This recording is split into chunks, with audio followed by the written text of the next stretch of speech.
Bonjour à tous les téléspectateurs de D-Sport. Bienvenue dans votre émission La Grande Interview. La Grande Interview reçoit aujourd'hui M. Yankoba Diatara, ancien ministre des Sports. M. Yankoba Diatara, ñu ngi lay nuyu. maa ngi lay fay Mbaye maa ngi leen di nuyu bu baax di leen gërëm di leen aussi féliciter macha allah ci entreprise bu bees bi ngeen lancé di leen ci encourager mais également di leen ñaanal suñu borom yàlla barkeel ko ci def ci sutura ak ndam.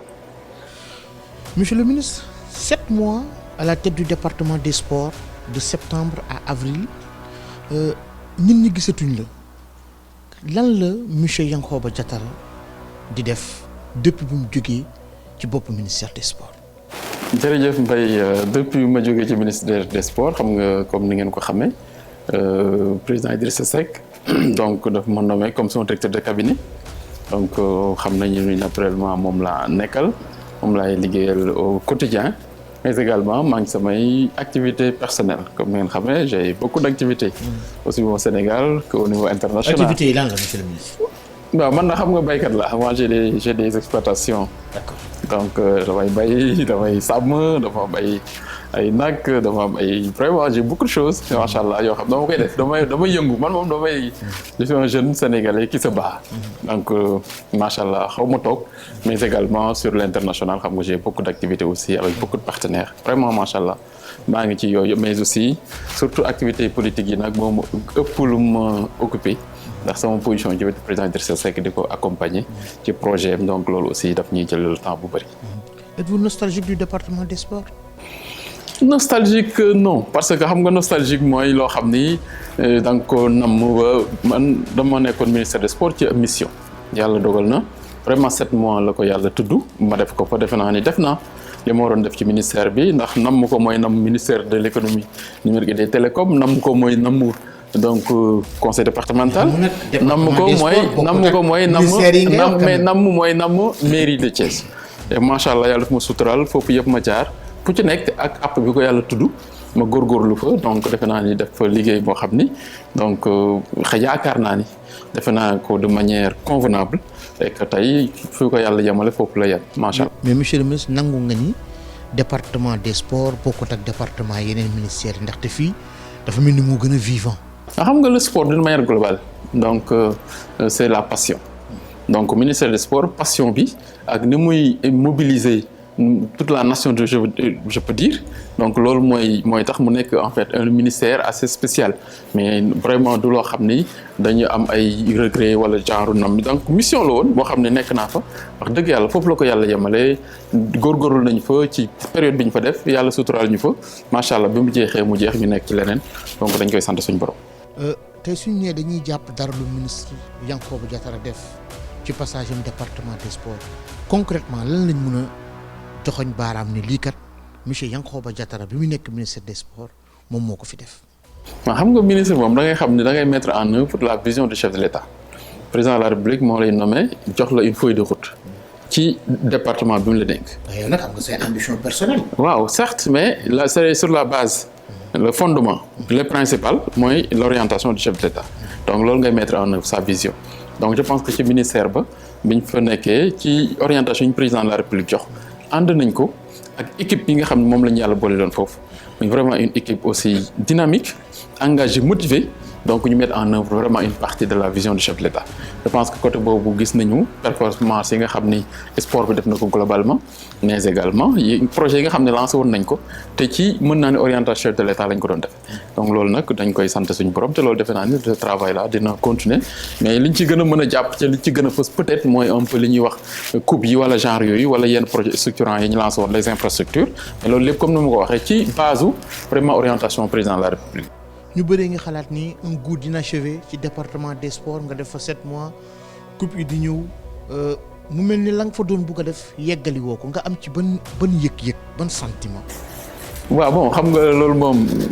nit ñi ñooy apprécier ku nekk ak xalaat bi nga am dañ koy sant suñu borom su fekkente ni nit ñi xalaat nañu mais loolu li ci am solo mooy comme ni ma wax rek donc muy les coupes comme les projets structurants donc sur base orientation chef de l'État la woon mais également dañ ko àndoon nag ay nit yàlla suturaal ñu nag vraiment comme ni nga ko waxee muy les équipes nationales ñoom ñëpp muy les joueurs fédération bi comme staff technique yi ñëpp bëggoon a relever aussi ces défis ba tax na ñun au niveau donc institutionnel en tant que ministère notre devoir moo doon ñu accompagner cette dynamique sur la base des orientations comme ni ma waxee du chef de l'État ba yàlla may ñu ci ndam yooyu yëpp ñu koy sant suñu borom di féliciter vraiment les joueurs féliciter les fédérations les mouvements sportifs globalement on a été une équipe dynamique soudée te yàlla suturaal ñu ba ñu am ndam yi yëpp dañ koy sant yàlla. damay ñëw ci trophée yi nga xamante ne bi ngay nekk département des sports jël nga ko dañuy njëkkee ci beach soccer ñëw ci CHAN bi moo xam U17 U20 ak ten football féminin yooyu noonu yëpp nga bi ndam yi doon ñëw nga nekk ci département boobu Sénégal daanu doon gagné à part équipe bu mag bi muy soog a jël Coupe d'Afrique bi 2022 fële ca Cameroun nga nekk ci kaw département boobu ndam yooyu di ñëw yow nan nga ko dundee yow ak say proches ak nan nga ko partagé ak le chef de l'État. waaw comme li ma wax. li ma bëgg njëkk a ñëw sax mooy nan nga ko partagé ak le chef de l'État après nga wax ma nan nga ko partagé ak say mbokk parce que dañoo naan Sénégal du gagné dara. ça jërëjëf c'est vrai que sutura yàlla la vraiment yàlla suturaal ñu tombé ci loolu lépp mais c'est aussi l'aboutissement d'un processus mais également d'une vision et d'une politique yàlla suturaal na ma j'étais membre du gouvernement avant may dem ministère des sports gisoon naa comment le chef de l'État était attaché à l'équipe nationale mais également ni mu bëgg woon sport surtout football pression bi ma doon wax naa ko jour passation bi ak ministre sortant bi Matar Ba man ni pression bi ko président doon teg man sax dama koy doon am ñeewanta ndax aussi comme dañ doon daje Thiès donc dans le mouvement navétane aussi dañu yàgg ànd mais également ma gis président ni mu bëgg ndam te boobu ba léegi mu ngi xaw a kale vraiment ma gis ma ñeewantu ko mais yàlla suturaal ko ci Coupe d'Afrique bi ñëpp jàpp ci nag ba ñu gagné notre première coupe donc je pense bi ma egsee peut-être noonu aussi sénégalais yi commencé woon goûter ci victoire yi macha allah yàlla suturaal ñu mu ubbeeku donc muy CHAN bi comme ni nga ko waxee ndax 11 ans avant demuñu woon CHAN ñu ñëw pour la reprise après 11 ans yàlla def ñu jël ko donc noonu lañ ko jëlee aussi ci U20 yi U17 yi avec coupe UFOA bi ak le football féminin mais aussi beach soccer lañ njëkk dajeel mooy première trophée loolu lépp muy loo xam ni vraiment sutura yàlla la mais président de la république dafa ne koo xam ne dafa bëgg sport moom ci boppam wax dëgg yàlla je dois l'avouer accompagnement c'est que moom il n'a pas de limite en ce qui concerne le sport et l'équipe nationale loo ko wax moom kay peut-être ministre moo war a jël initiative mais loo ko wax il est partant surtout loo xam ne day performer l'équipe de sorte que wax dëgg yàlla je me rappelle ci CHAN bi d'ailleurs fan yi maa ngi si regarde vidéo bi ñu gagné CHAN bi j'étais avec le premier ministre algérien ak ñoom Augustin ak vraiment ministre Algérie seen délégation bi mu woo ma félicité ma maa ngi naan ko premier ministre baa ngi fi mu ni ma noo gérer rek c'est-à-dire que moom comment il est passionné après mu ni ma noo bëgg ma defale ko noo bëgg rek naan laa koy mu luyel ñu avion ñu ñëw mu joxe prix yi tout ça loolu motivation boobu joueurs yi mën naa ne yeneen catégorie aussi noonu la ñu motiver woon ndax gis nañu l'engagement du chef de l'État moo tax rôle État dans les performances des équipes nationales dafa am solo moo tax côté boobu aussi il faut ñu bàyyi xel bu baax que si aujourd'hui le Sénégal est à ce niveau de performance rôle État bi am na ci rôle bu am solo bu mu ci jouer naturellement ànd ko fédération sénégalaise de football ak les autres disciplines ba tax na daal comme ni may wax c'est un mérite partagé loolu nag macha allah wax dëgg yàlla je l'ai vécu vraiment dans l'intimité mën naa ne du chef de l'État ndax comme ni ma wax dafa bëgg football moom heure bu ne woon ma surtout bi ñu nekkee ci Qatar coupe du monde woo na ma ne ci avion woo ma ne bureau woo ma heure bu nekk. monsieur le ministre damay ñëw balaa coupe du monde bi dinañ ci laaj ci léegi parce que am na yu bëri ñu ci war a mun a wax sama laaj dafa taxaw ci bi nga jëlee coupe d'Afrique bi moo xam xale yi CAN CHAN bi ban moo la président de la République njëkk a wax mu nekk loo xamante ne bii lu la marqué la ci trophée yi nga jël yëpp ban discours la président wax boo xamante ne bii nii toog nga yow kese ne franchement kat lii am naa sentiment de satisfaction. waaw xam nga man président dina ma wax monsieur le ministre mais Yankhoba la may ëpp lu may wax ndax man jàpp naa ni ministre am laa woon président Idrissa Seck vraiment moom ko dénk mais xam nga dañu xamante déjà avant dans le PDS ñu àndandoo ak président Idrissa Seck ak président Wade bu ma ñëwee gouvernement c'est vrai ministre là comme tous les autres ministres mais am na loo xam ne peut-être moo ñu lii peut-être loolu moo déterminé à mon avis mu dénk ma département de sport ndax c'était pas évident mais moom comme ni ma la wax attachement bi mu am ci sport day dem ba yow tamit en tant que ministre noonu la lay jàppe ndax dafay bëgg ngeen di communiquer day bëgg ngeen di échanger di interagir di waxtaan mais également ngay sentir comment il est passionné mais également comment il est disposé à accompagner man de vraiment je peux dire je ne dis pas dans son intimité mais xam naa ni vraiment je l'ai senti à mes côtés ci jàppale bu am solo bu mu taxawee sama wet vraiment ça moom c'est le chef de l'État mais aussi il y a eu quelque chose de plus boo xam ne xalaat naa ni ndax par exemple un jour dafa ne ci avion di jëm Indonésie sommet G20 il était à 2 heures de vol de Jakarta fekk Bali la woon mu woo ma il était 6 heures du matin Qatar fajar ñuy jóg waaj julli fajar dañ doon SMS ante di ñun kii après mu woo ma téléphone fajar ni moi je suis à 2 heures de Bali mais fekk c'était la veille ndax su fa jóge woon dafa doon dem Tunisie après ñëw pour remettre drapeau bi pour dire comment il était attaché à l'équipe nationale. Comment 6 heures du matin. Non c'était pour en fait dama doon ñaanal un peu ndax dama ko doon dañ doon par SMS donc ma naan ko egsi nañ ci jàmm rendre ko compte bi ñu arrivé au Qatar l'équipe nationale s'est bien installée rendre ko compte ne ko mu ñaanal ñu en tant que père de famille ma ne ko soo ñaanee yow yaay père de famille bi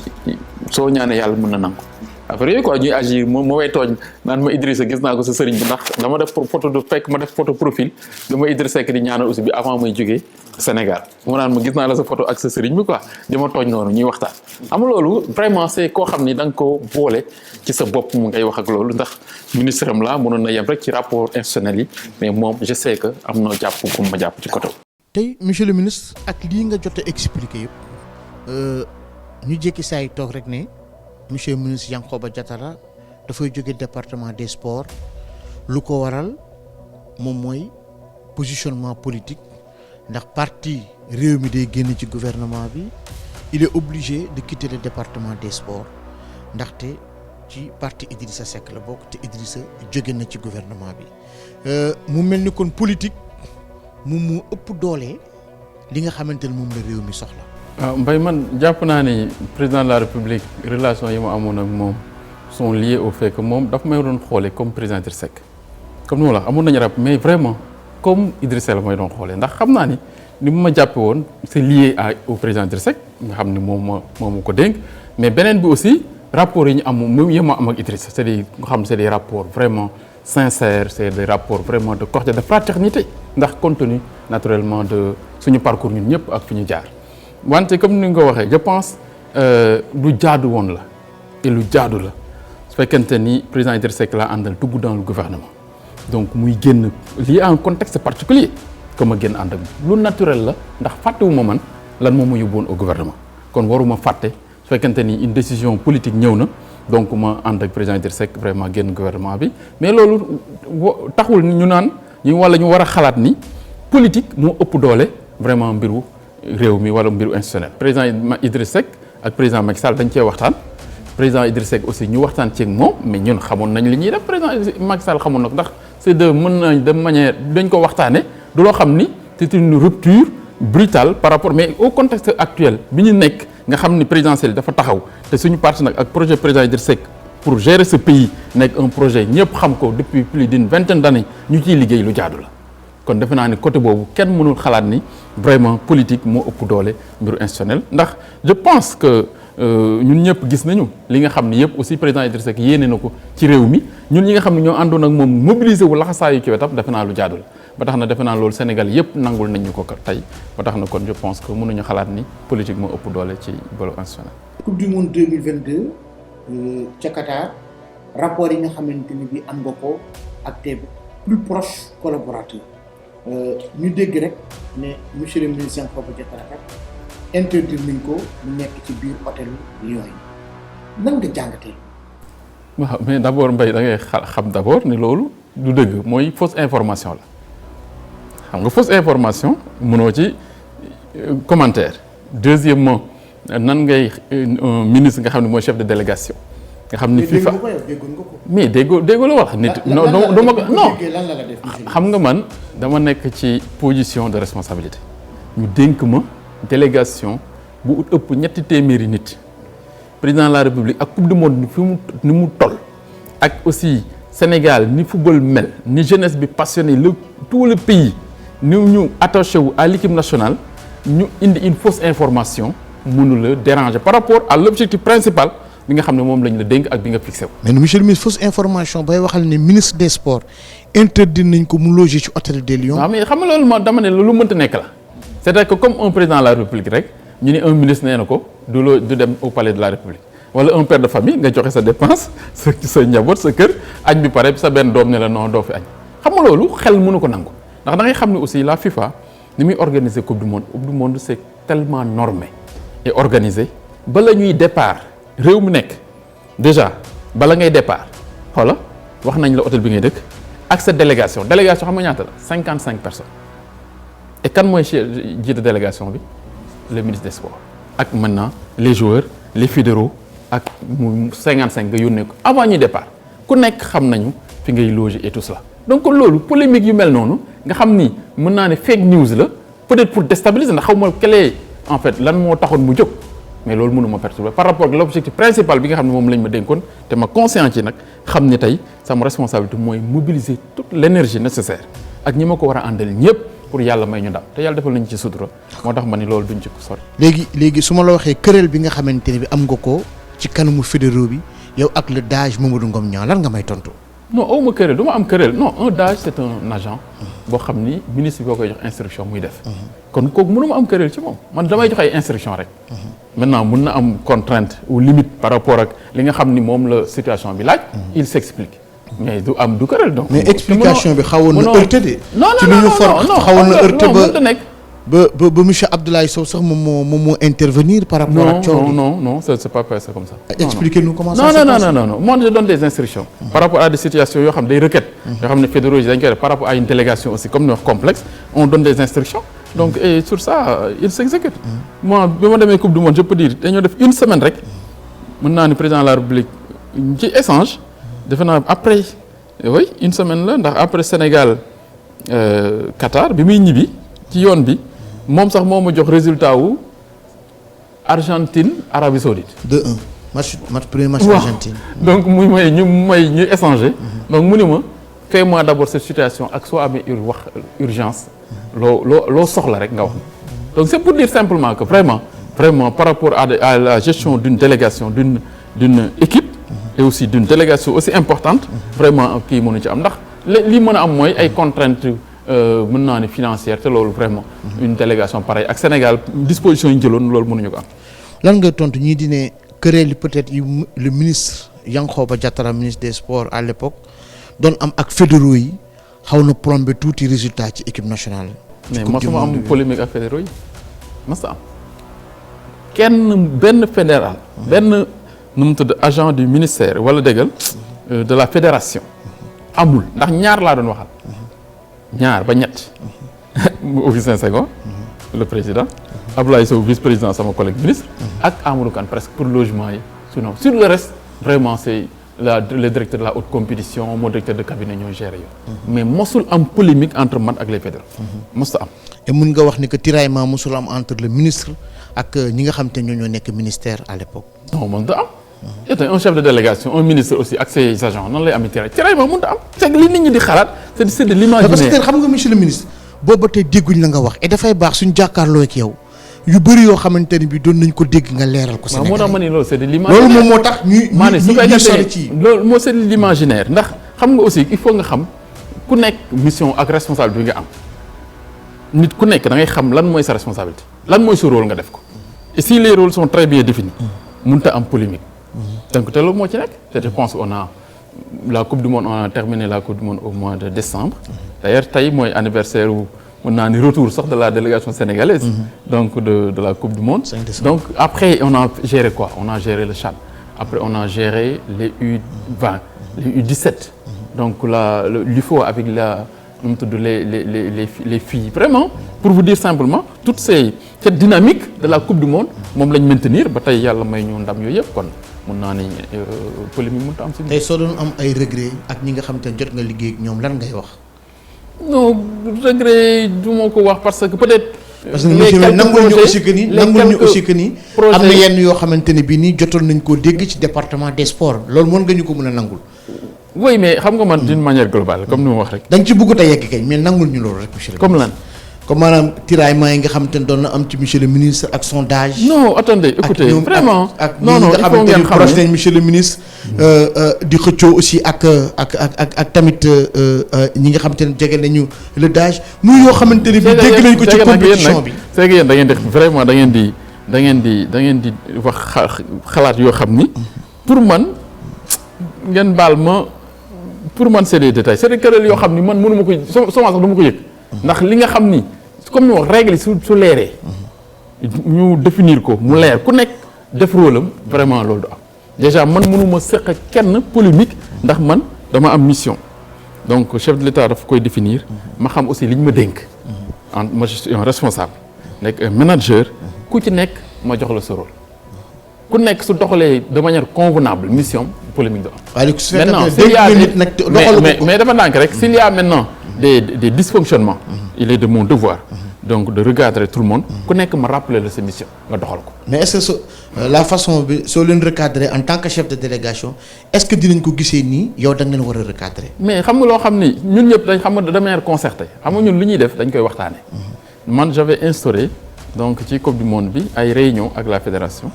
donc chaque 2-3 jours. ñu def réunion surtout veille de match. d'abord veille de match. après su match jeexee on fait une réunion de bilan après ñu joxe orientation yi bi li ci doon kii un peu c'est un peu les billets yi mooy surplus bi quoi xam nga surplus dafa amoon surplus après ci comment ça s'appelle supporters yi yooyu un peu il y avait quelques retards je pense 2 premiers matchs yi la mais après vraiment on s'est concerté et que après tout a été réglé dañ doon jot billets yi la veille distribuer ko bus yi nekk en place ñu dem stade vraiment et ça s'est très bien passé mais surtout li ñuy war a retenir mooy les performances de l'équipe nationale ndax c'était pas évident mais ñu dem qualifier encore 8e de finale donc dem malheureusement peut-être ñu tomber sur une grande équipe qui est l'Angleterre ak aussi suñu collectif mën naa ni donc avec des absences de taille yooyu yëpp peut-être un peu moo xaw a un peu plombé la suite mais sinon sur le plan de l'organisation wax dëgg yàlla il faut l'avouer on a eu une organisation machallah très bien faite et d'ailleurs xoolal bi ñu éliminé le lendemain mën naa ni toute la délégation sénégalaise ñëw nañ ñibbisi nañ Dakar ak l'affrètement de 2 avions avec Air Sénégal ku fa des yaa fa téye sa bopp sinon benn cas de malade la ñu amoon ñu retenir les Qataris yi retenir ko après mu faju ñoo ngi ko ñëw daal di koy indi mais sinon aucun couac machallah ci coupe du monde bi loolu dañ koy sant yàlla. avec du recul nan nga gisee département des sports bi le travail bi nga xamante ni mi ngi koy def tout en sachant que ni le premier ministre Amadou Ba géré na ko pratiquement plus de 6 à 7 mois. oui xam nga comme ni ma wax rek xam nga un gouvernement moom ministère bu nekk da ngay xam ni day liggéey sur la base des orientations du chef de l'État. deuxièmement ki nga xam ne moom lañ ko dénk moom mi ko war a porter mooy moom en tant que manager mooy teg le dispositif avec les outils et les hommes qu'il faut pour mettre en œuvre cette vision donc loolu nag c'est un travail d'équipe c'est vrai le ministre c'est le manager moom mooy jiite équipe bi mais dafa am ñu ngi koy àndal te man ministère des sports gis na vraiment ñi nga xam ni ñoo fa nekk muy ay cadres ñoo xam ni macha allah sont des cadres très bien formés mais aussi ils ont la passion et ils ont aussi cet engagement patriotique pour faire bouger les choses donc ba tax na kon mënuma lu dul rek donc féliciter ñëpp de nouveau ministre maa ngi koy féliciter donc Lat Diop di ko encourager di ko ñaanal aussi suñu borom yàlla defal ko sutura ci bopp ministère bi may ndam aussi donc Sénégal surtout par rapport ak compétition yi ne suñ kanam mais jàpp naa ni Sénégal am na toutes les ressources nécessaires aussi bien sur le plan de l'encadrement administratif que sur le plan naturellement des athlètes pour que le sport sénégalais continue de rayonner donc sur le toit de l'Afrique. À un mois de la Coupe d'Afrique des Nations ci Abidjan nar a commencé Sénégal dina jouer son premier match le 15 janvier nan nga gisee équipe bi diggante 2022 ak 2024 bii nga xam te ne ci lañ jëm. waaw l'équipe je pense a maintenu donc ses performances tey sool moom dañ ci war a sant yàlla surtout nag vraiment par rapport à la relève bi nga xam ne gis nañu muy émerger ba tax na man je suis très confiant par rapport ak la Coupe d'Afrique pour ñu mën a vraiment conserver notre titre mais aussi même les années à venir ndax macha allah l'équipe a retrouvé son rythme ñëpp gis nañu macha allah avec le retour de Sadio Mané mais également les blessés ñu amoon mais aussi relais bi nga xam ni vraiment tey macha allah mën naa ni xale yi ñu ngi koy assurer te loolu nag macha allah muy wane que macha allah l'équipe nationale wala le sport sénégalais en tout cas dans le domaine du football dans les années à venir macha allah je pense que yàlla mën nañ defal sutura ñu mën a continuer encore di mën naa ni di régner sur le sommet de l'Afrique. jàpp nga ni Sénégal déjà conservé titre am. j'en suis convaincu en tout cas ni ma gis équipe bi vraiment ak ni kii bi comment ça s'appelle organisation beeg vraiment ni joueurs yi encore taxawee donc macha allah le staff tout et que l'État naturellement toujours derrière. Je suis convaincu qu'on peut conserver notre titre. Le coach aussi bi fa nekk ba tey. Oui donc qui également a beaucoup de mérite. Aussi donc compte tenu de ses performances mais également d'avoir su conserver vraiment une équipe performante donc et un dispositif performant je pense que yàlla mën nañu defal sutura. d'ailleurs même ci loolu sax laay taxaw en terme de coach bi ñu bëri nee nañu que dañoo précipiter li nga xamante ne moom mooy prolongation signature Aliou Cissé. ak aussi xool teen salaire bi nuñ ko yokkee yooyu yaa nekkoon ci ministère bi lan ngay tontu ñuy wax loolu. waaw xam nga moo tax man la am na yoo xam ne vraiment c'est des ay wax la yoo xam ne souvent peut-être ñi koy wax dañ dul xam tous les éléments d'appréciation. leeral ni déjà dossier boobu mu ngi woon sama table bi may jot ministère bi. donc mu ngi fa woon. dossier ban mu ngi woon sa table bi ngay jot ministère pour augmentation salaire Aliou Cissé. président de la République instruction am la woon.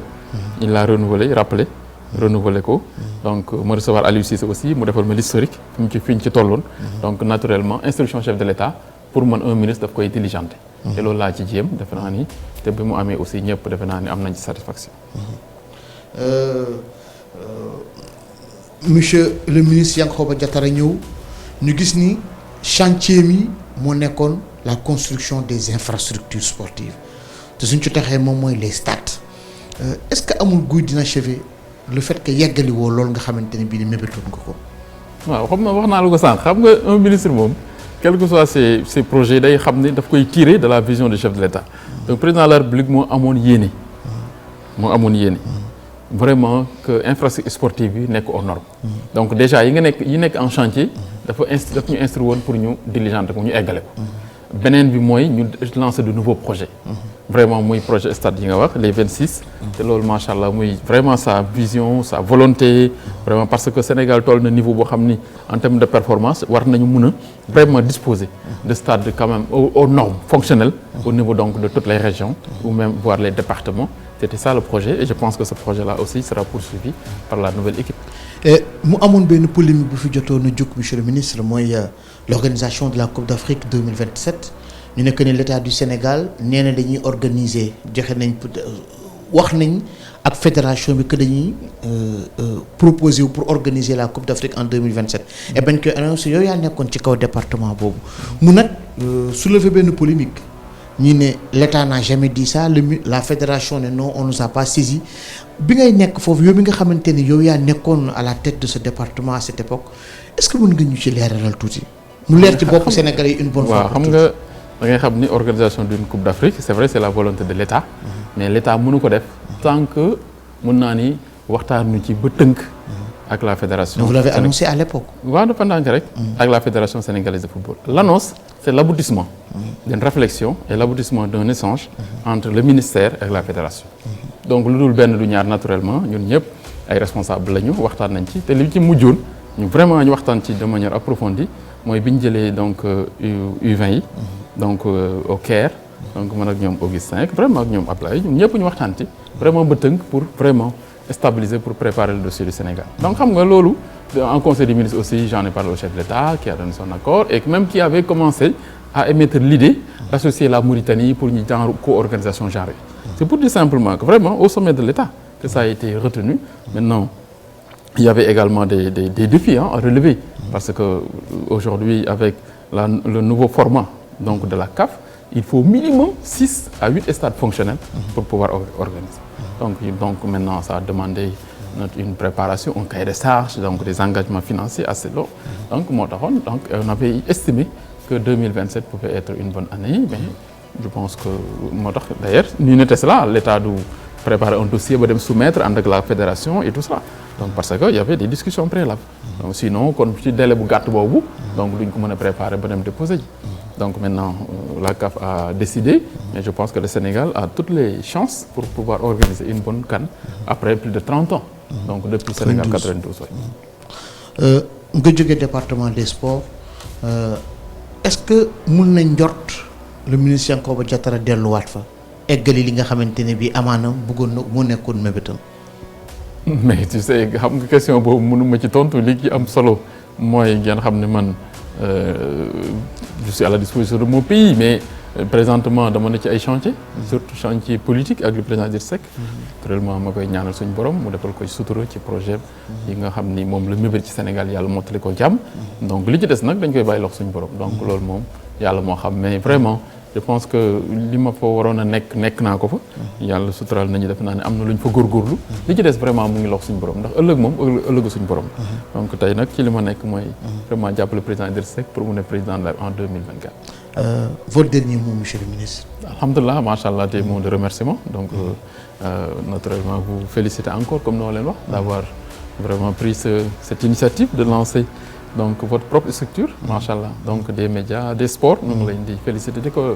leen ñaanal suñu borom yàlla barkeel ko mais également di profito de ci occasion bi di saluer tous les sportifs sénégalais remercier aussi les fédéraux donc toutes les fédérations vraiment sénégalaises yi nga xam ni collaborer nañu le mouvement sportif globalement donc encourager aussi vraiment la jeunesse à faire du sport. mais président benn balaa monsieur le ministre balaa ñu tëj ban fédération moo gën a yomb liggéeyal ak ban fédération moo gën a du ma ne naqare liggéeyal sax mais gën a compliqué liggéeyal. non bi ngay nekk ministre non je pense que fédération yëpp ñoo yem. seulement fédération yi li ñuy bëgg. que l'État nekk mobilisé seen côté. mais amul fédération bu gën a. parce que dañu doon naan ñii c'est le ministre du football. non ñu ne c'est le ministre de la lutte yëpp gis nga fédération yëpp a yem. parce que ñoom ñëpp dañu am ay défis. ñoom ñëpp dañuy soxla l'appui de l'État. et il est du devoir de l'État de les accompagner. et je pense qu'on a essayé de faire. c'est vrai que nag le football comme moo ëpp. mën naa ni aura ëpp passion. mais également Sénégal dafa tombé ci benn période boo xam ni. mais li ñu am ci compétition au niveau international beneen presque fédération amu ko. xoolal on était ñaata coupe d'Afrique 5. lañ aligné. après war a dem ci coupe du monde yi. ñaata catégorie. donc catégorie donc senior catégorie U20 catégorie U17 donc tout cela c'était pas évident donc moo tax fédération de football loolu moo tax naturellement moo gën a moo ëpp sollicitation mais nag moo ëpp chargé aussi et moo gën a complexe donc ndax li mu mën naa ni supporter mais toutes les autres fédérations wax dëgg yàlla de manière régulière c'est des sportifs vraiment motivés donc des gens engagés ñoo fa nekk ñoo xam ni ku ci nekk mu ngi bëgg am ndam comme ni ko yeneen discipline yi di amee te loolu ku leen jàppale ñu am ndam te yàlla ngi leen defal sutura. en tant que amateur de foot su ma la waxee ban joueur sénégalais moo la gën a marqué lan nga may tontu. waaw peut-être dans. c'est problème de. su dee daa ngi bu mag a mag dans l'histoire xam nga nag man dama xaw naa un peu je suis pas trop jeune. je suis pas vieux mais. wax dëgg yàlla nga nekk ci mouvement nawetaan xam football moo tax tey je me permets même de vous poser cette question ñu marqué moom bëri na c'est vrai que je peux d'accord léegi xaaral ma yokkaat ko léegi du ma ne benn parce que bëgguma la indil problème gars yi di la seetaan je peux dire que Jules François Bocandé nous a marqué d'accord Bocandé ndax fi mu jëlee Sénégal xam nga Sénégal lan moo la gën a marqué ci Jules François Bocandé c'est tête xam nga butam yi doon marqué par la tête donc vraiment ni mu je veux dire xam nga Sénégal dafa jaar ci période de disette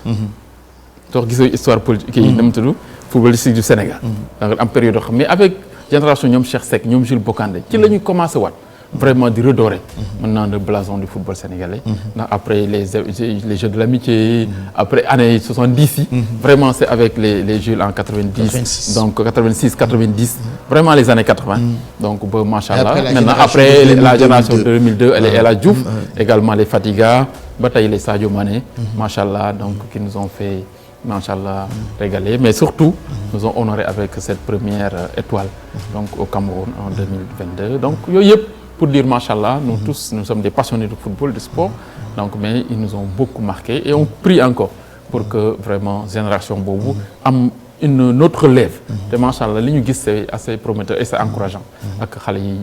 monter en puissance te ñoo ñu ngi leen di ñaanal suñu borom aussi. Merci, monsieur le ministre. C'est moi qui dis merci. Donc aussi à vos téléspectateurs. Mun naa ni ñëpp ñi leen di seetaan par les réseaux ci YouTube yeeg. donc ci yeneen canaux yi. donc de communication yi di leen féliciter. comme noo leen wax di leen ñaanal suñu borom. donc di ñaanal footballu Sénégal ak sport bi globalement. mais surtout Coupe d'Afrique bi ñu jëm ñaan aussi yàlla defal ñu sutura mayal ñuy Sénégal ndam. donc muy deuxième étoile boo xam ne je pense Sénégal. J'ai oublié de dire que avant même que nous commencions l'émission, monsieur le ministre nous a servi du très très bon café. Toute l'équipe, monsieur le ministre, merci du café. Je vous en prie, c'est normal. Franchement, c'est vrai que mes amis alpulaar xam naa ni suñ fi nekkoon ça va être l'hécatombe ndaxte dinañ ñu sonal bu baax a baax ci café bi ak croissant yi nga xam ne ak yeneen ak yeneen. C'était votre émission La Grande Interview avec monsieur le ministre Yankoba Diatara. Encore une fois, merci de nous avoir reçus, monsieur le ministre. On se donne rendez-vous pour un autre numéro de La Grande Interview sur votre chaîne de sport, Disport.